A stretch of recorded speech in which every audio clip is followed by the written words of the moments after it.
meninggal orang tuanya, mengalir bacaan pahalanya tanpa dia katakan, ya Allah, sampaikanlah pahala bacaanku kepada ayah ibuku. Tak perlu dia bacakan, tak perlu dia ucapkan, tak perlu dia katakan, mengalir pahala bacaannya. Begitu nikmatnya orang tua yang anak-anaknya penghafal Al-Quran.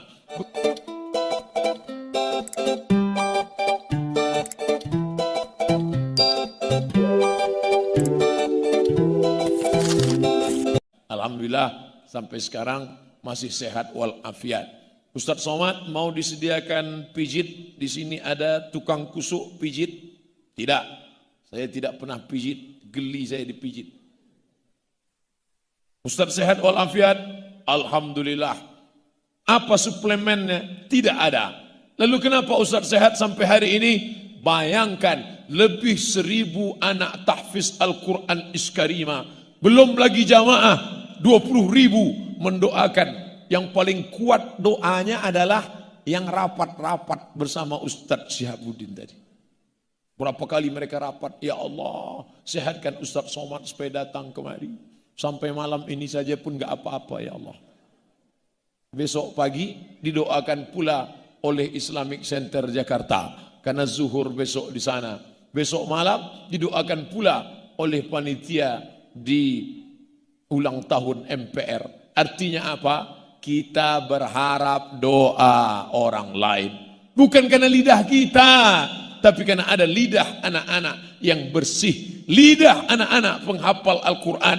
Lidah para guru, para kiai. Mereka tidak masyhur. Mereka tidak viral di dunia. Di dunia tidak ada orang mengenal mereka. Tapi malaikat tiap hari memandang catatan amal mereka. 2 juz mereka ulang, seminim-minim penghafal Quran mengulang hafalan Qurannya 2 juz. 1 bulan dia khatam 2 kali. Belum lagi yang membaca lebih banyak daripada itu. Meninggal orang tuanya, mengalir bacaan pahalanya tanpa dia katakan, ya Allah, sampaikanlah pahala bacaanku kepada ayah ibuku. Tak perlu dia bacakan, tak perlu dia ucapkan, tak perlu dia katakan, mengalir pahala bacaannya. Begitu nikmatnya orang tua yang anak-anaknya penghafal Al-Quran. Begitu nanti di akhirat, idza sama'un fatarat, langit terbelah, wa idzal kawakibun tasarat, planet bertabrakan, wa idzal biharu fujirat, lautan diledakkan, naik air laut ke darat, wa idzal quburu bu'sirat, semua yang dikubur bangkit ke atas. Ada yang bangkit dari kubur, di atas kepalanya tajun minan nur, cahaya, mahkota dari nur cahaya. Pandang ke sebelah kanan, biasa saja kepalanya, tapi ini ada orang yang di atas kepalanya ada mahkota dari cahaya. Mengapa kepala dia ada mahkota dari cahaya? Apa kelebihan dia? Ternyata anak-anaknya orang ahli Al-Quran, min hamalatil Quran, min hufazil Quran. Mudah-mudahan kitalah yang bermahkotakan cahaya itu, karena anak kita masukkan ke pondok tahfiz Al-Quran. Amin. Ada orang-orang tua ketika anaknya tadi membacakan Al-Quran. Berikut ini mari kita dengarkan pembacaan Al-Quran oleh Al-Hafiz Fulan bin Fulan. Orang bertanya, itu siapa? Anak saya. Anak bapak? Ya. Bapak yang ngajar dia? Enggak, saya serahkan ke pesantren. Bapak pandai baca Quran? Sampai sekarang alhamdulillah. Sudah 5 juz, Iqra 5. Saya ini bodoh Pak Ustadz. Saya ini jahil Pak Ustadz. Saya ini nggak ngerti Pak Ustadz. Tapi saya ingin balas kebodohan saya. Anak saya mesti bisa baca Quran. Mesti hafal Quran. Saya ini Pak Ustadz nggak ngerti Quran Pak Ustadz. Tapi mantu saya mesti alumni Iskarima. Allahu Akbar. Mudah-mudahan yang lajang-lajang dipertemukan Allah dengan jodohnya insya Allah. Yang nyebut amin yang belum nikah. Ini yang udah nikah bilang amin. Yang udah nikah nggak apa-apa juga. Untuk anak-anaknya insya Allah. Artinya apa?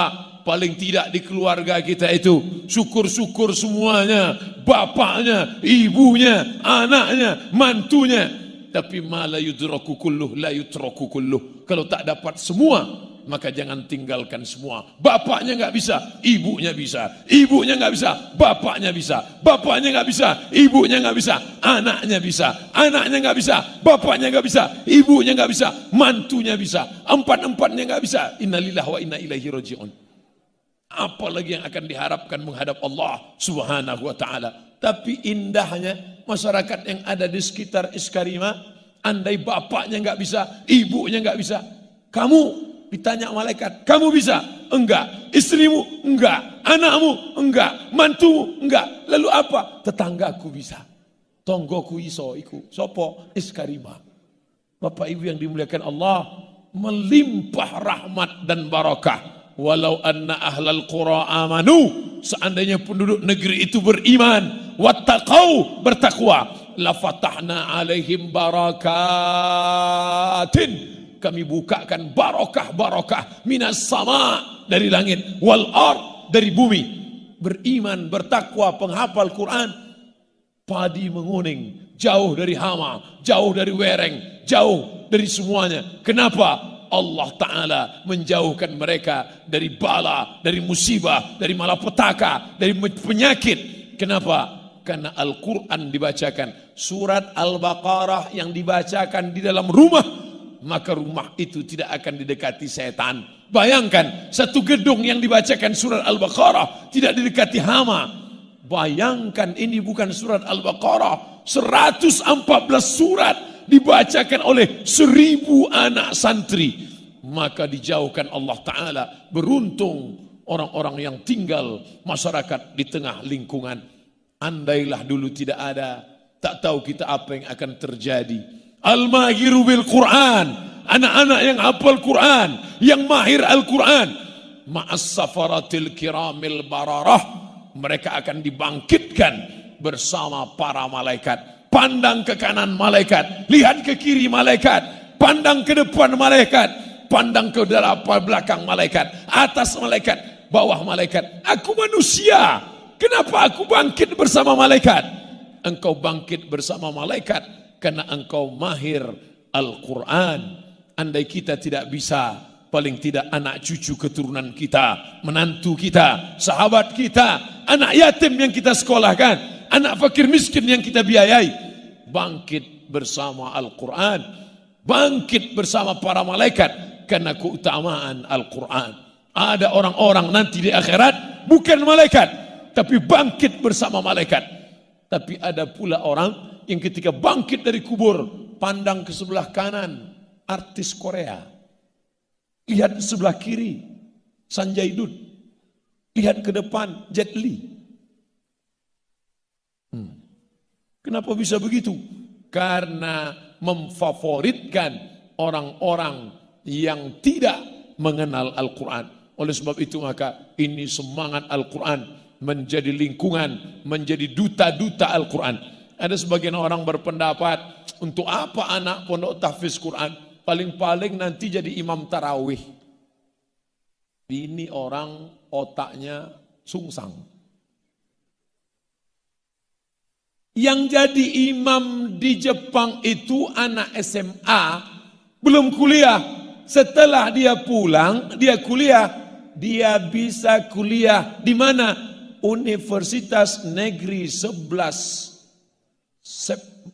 Maret. Universitas Negeri 11 Maret. Hari ini 160 anak hafal Quran sedang belajar di Universitas Negeri 11 Maret. Itu pondok pesantren atau universitas? Tidak ada bawa-bawa Islam, tidak ada bawa-bawa nama Islam.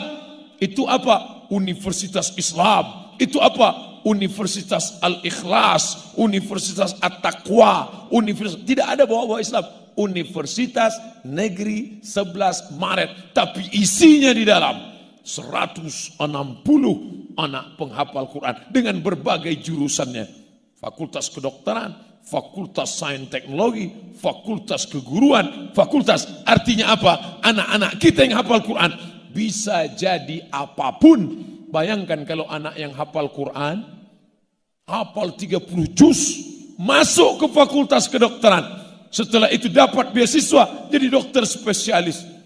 Dengan jilbabnya yang panjang, dengan raut wajahnya yang bersih bekas air wudhu, cahaya matanya selesai membaca Al-Quran, masuk dia ke ruang pasien, belum dia suntik pasien, udah sehat duluan. Belum dia berikan obat, resep, sudah sehat duluan. Kenapa? Wa nunazzilu minal Qur'an.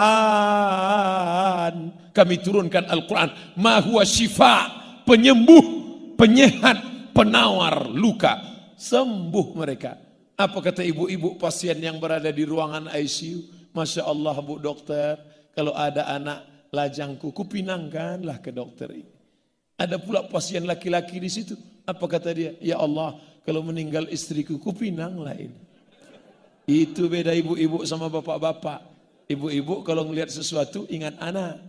Kalau bapak-bapak ingat anak juga.